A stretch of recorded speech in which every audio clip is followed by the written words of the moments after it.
It's Studio A, and up next is a young man who's got an incredibly bright future. He won the Sony Innovators Award. Now, from tapes all across the country, he was judged to have the best tape by Quincy Jones. Because of that, he got a record deal. His first record went to #1 in the country, and he's here to do that for you now, along with some other things. Please welcome Al B. Sure.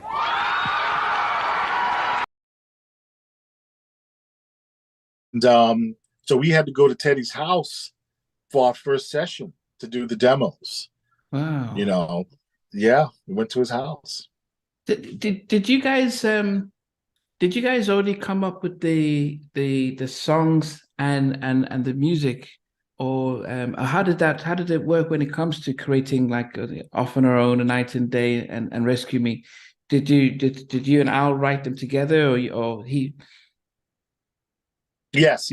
I usually created the music first. Okay. So I just created. That's my gift. I was able to create music, and then the artist, Al B. Sure, would hear, and he would his gift is writing lyrics and melody. So he would lock in on my track and go, "Oh, this is what I hear. This is what I hear," and then we recorded the demos ourselves. They were raw. They didn't have the polish of a signed artist yet. And then that's when Eddie F came in, because he would hear and go, I hear this too. And then it would get to Andre. And then Andre said, I like that. Here's 3 or 4 songs. I want to put you with my signed producer, which was Teddy Riley. And then he brought his style. But we wound up, Teddy was saying, no, you guys got this. I'm going to go do this other project, which was Keith Sweat. You guys got this. Y'all go do this. You got this.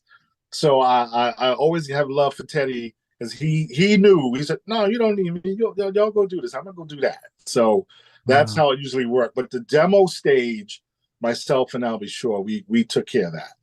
Now, you said that that he said the Michael Jackson, he said you guys that's going to be a hit. Was that Night and Day? What was the story? Yes, we did. We demoed Off on Your Own at Teddy's house, and came out really good. And Teddy said, "What's that other song? That other song? I really like that other song." And it had no title yet or anything. And they said, "Yeah, that Michael Jackson sounding song, And it happened to be, it was the demo for Night and Day.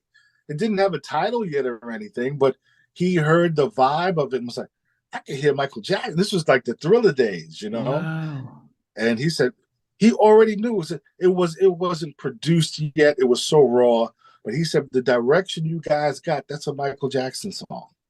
And it turned out to be Night and Day. Now, you mentioned that that you guys did it, then he added his flavor to it. But then Andre said, no, I prefer what you guys did. Correct. That's exactly what happened. It was Teddy put together just a nice street version of it, but it kind of didn't mix well with the style of the record. And so he goes, no, let's keep it R&B pop. We don't want to really do the street thing, because that was just Andre's movie. His movie was what he wanted to do with Al B. Sure as an artist. Yeah. And he felt the more R&B pop direction was better. And which again, Teddy Riley was like, oh yeah, I like that. You're right.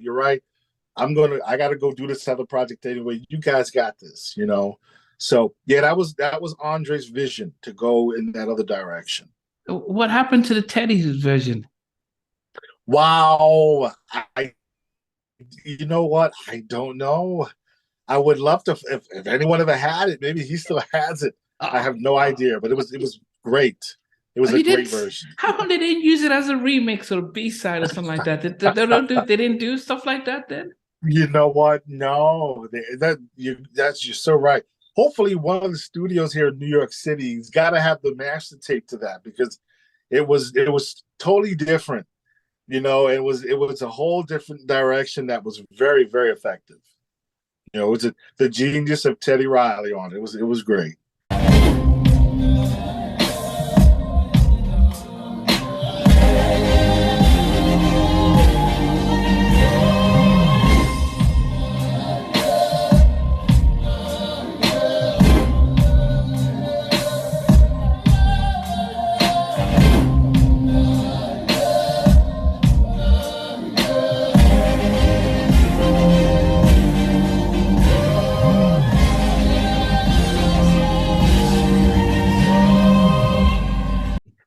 wanted to see if it's possible just to go through the tracks of the in effect mode, Sure.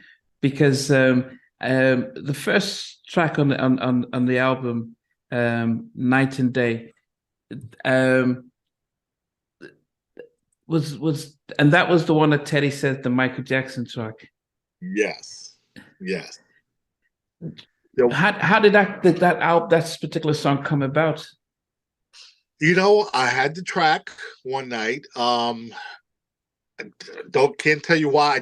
I had that track laying, and again, I had a whole bunch of other tracks, and Al locked into that one day. I wasn't even here. I don't. We didn't do it together, but he heard that track and he had it, and he came up with the hook.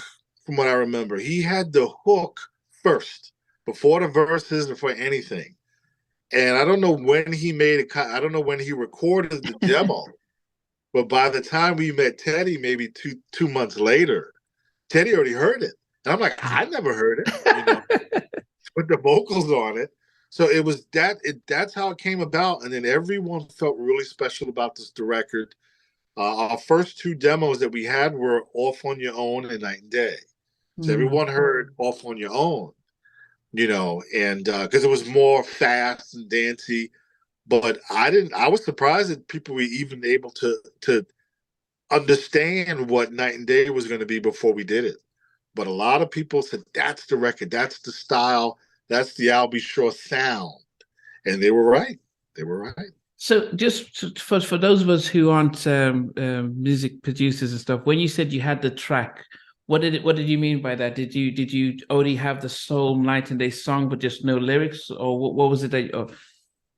That's correct. Yes, I had the music for it with no lyrics, and it was a demo, so it did not sound like the record. Yeah, but the whole everything. I had all that was already there, and the equipment was bad and the recording was bad, but the idea was there already, and he locked right in on it among other tracks. And he was like, hey. So when the next time I heard the record, Teddy already heard it when we went to his house to work. He's like, no, that's the song that you guys got to do. So even he knew there was something special about that record. Okay. But when we met with Andre Harrell, God rest his soul, he knew that record was going to be the vibe, the aura of I'll Be Sure, more than any other record. That's the direction. That's your identity, that record, because it had the smoothness, but still R&B, but the new vibe. So Andre immediately was able to put that together with the I'll Be Sure identity. Wow. And then he wrote the song and the lyrics, and he changed the Nite to Nite. Yes, yeah.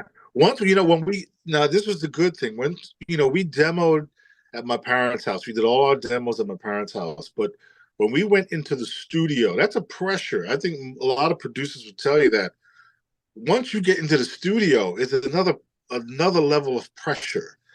And Al was great at being able to create in the studio. I was never that comfortable also. I love to be in my demo studio. But when you feel, you see all the gadgets in the studio, that's another level of pressure. Okay. But Al was great at it. He knew he could pull from people in the studio. He would call other writers and vocalists on the phone and go, hey, I need an idea here. So he was really good in the studio. That's something that a lot of artists and producers are not good at, but he was great at. Yeah, and I do wonder, because you look at images of a studio and you see this massive board with all these buttons, and I used to say, how do you go? When I asked Mr. Dalvin from Jodeci, I said, how is it like going into the studio and do Cena? And he says, well, because their dad used to record so many albums, so they were used to that. And I thought, but others, when they do go in, it's like that's a whole different thing, hearing your voice back and stuff, and it can be very intimidating. But you said for you, it was more intimidating than it was for your cousin, for Al. Oh yeah. He was great at it. I mean, even when Al could tell you that when I had to do music sessions in the studio, And Al had a big entourage. So he always had a lot. I'm like, yo, they gotta leave because I need to concentrate. I need to make that space smaller. That's the way I was able to create. So I would ask him, I say, yo, and he would look at them and go, and just like y'all gotta go. So he always made sure I was comfortable in the studio. Yes. Okay. The Mhm. second song was "Ooh, This Love Is So." How did that track come about? That may be one of my favorite records ever, like to Wow. make.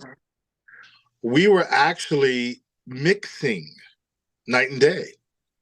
And the mix is a long process. Ah, So Al and the engineer, they're doing their thing. And I'm like, okay, I'm just kind of listening, but there was always a piano in the studio. So in my downtime, I would go into the booth and play the piano. And one time Al took his little break and came in and he heard what I was playing. He said, that is incredible. That's beautiful. Because we need to demo that. So like the next day I went and demoed it, at the house. And he said, I'm feeling that. Then we gave it some, nice sound to it. I think we recorded it at Eddie's house again. And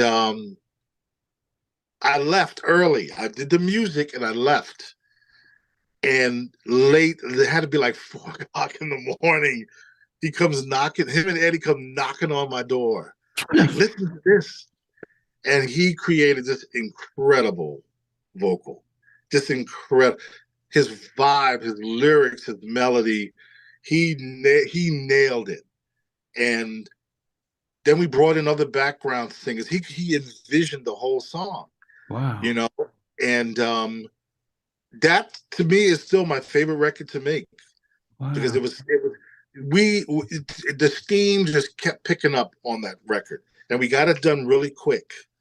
And just the mood of that record was just laid out perfectly on that record. So when you were just playing it, was it that you heard the sound in your head and you were just playing what you were hearing? Yeah, I just I because I can literally sit down at the piano and write a song. You know, I know where I want to go chord wise, and if I lock in on something I really like, I'll go, okay, that's it. Now build on that. But this one day I was in a studio, so there was nowhere to record. I just kept playing it over and over. And Al walked in and said, oh, "Whoa, I love that." I said, "Okay, I can't forget that. Let me get home and lay it down the demo." And it just kept going from there. Then after he recorded the demo at Eddie F's house, we were in the studio the next day, and we're like, Wow. "Let's record this record." And then he brought in other people to help with the backgrounds, and it's just the whole movie. I call it a movie. Just came together. It was just a perfect record. Wow. Mhm. Okay. It's a pity it didn't come out as a single. I know. Yes. Now the "Killing Me Softly" remake. Whose idea was it to do that and add it to the? Wow. Andre Harrell. It was Oh, Andre Harrell's idea to try it. I remember he wanted us to try um a record called Natural High that came out oh in yeah, yeah. 19. I know. After Seven did it. Yeah, yeah.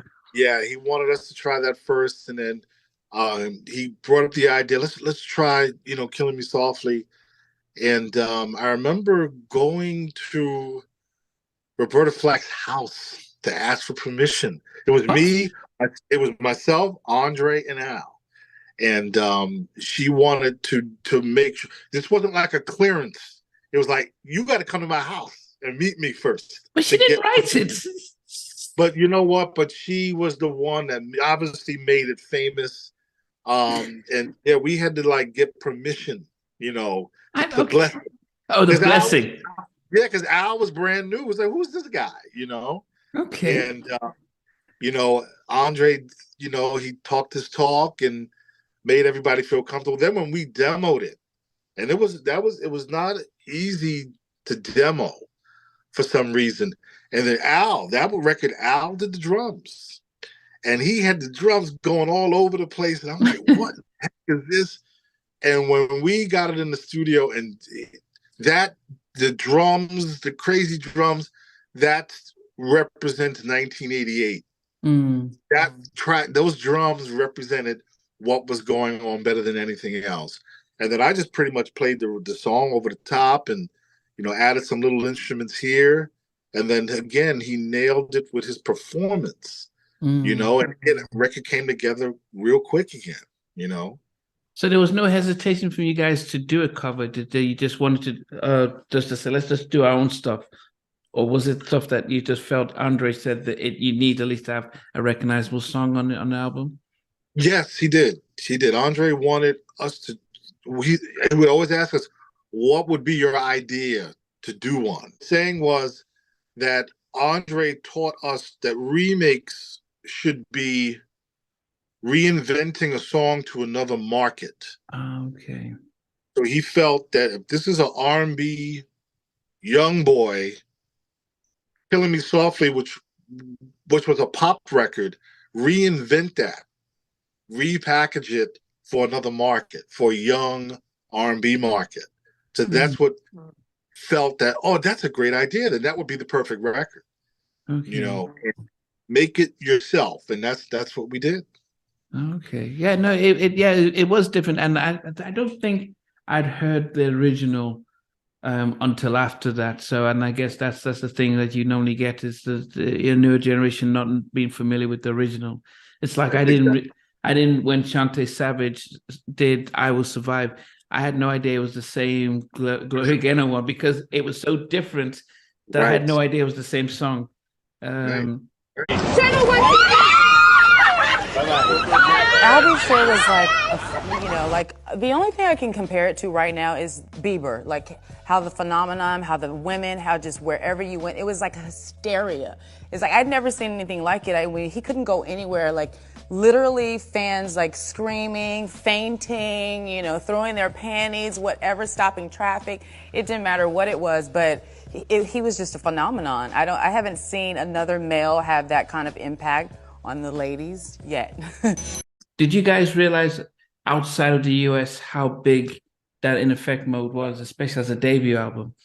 No, we did not. Not at all. I'll Be Sure did some shows before the album came out in London.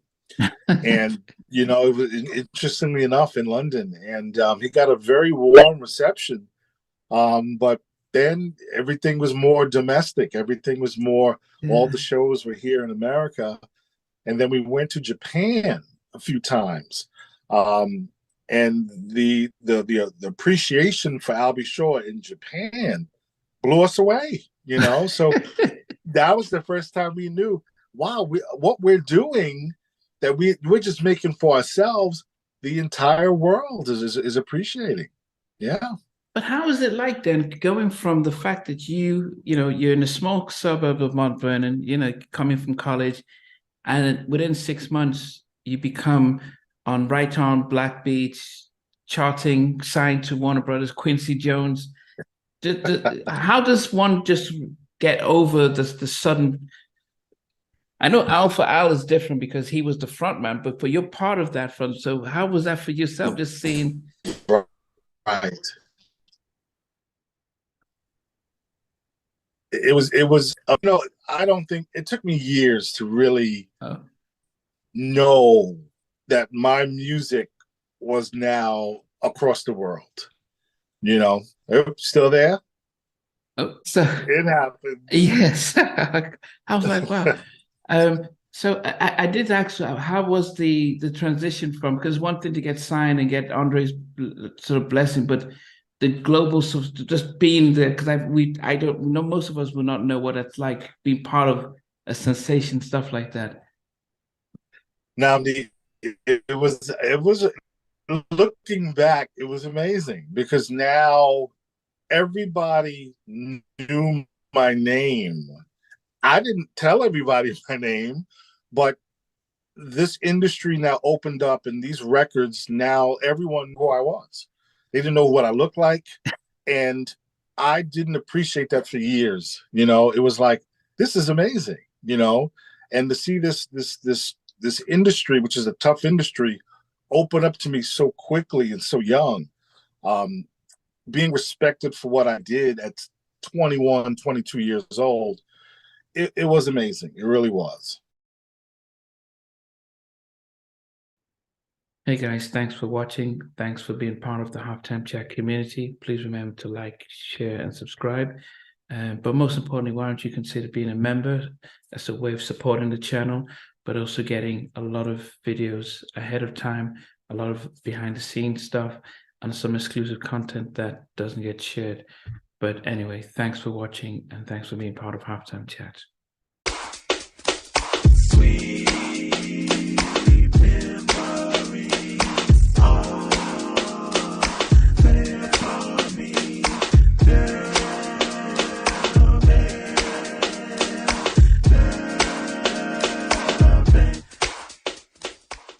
Hey guys, thanks for watching. Thanks for being a part of Halftime Chat. Please remember to subscribe, share, and comment. But most importantly, why don't you become a member of Halftime Chat? We've got amazing videos, amazing perks, and being able to support the channel. But anyway, thanks for watching. Take care. I never participated in that kind of. And somewhere in between us, or even loving us, on which I didn't miss you with. What was it like growing up? She's still making an impact on 4 houses down. I have a couple of pieces. Trying to get this one and that one. That works for you, but just for me, No, okay. They don't understand what those boys do when they all spirits. Play it. These guys, they all work together. I mean, I love all different genres.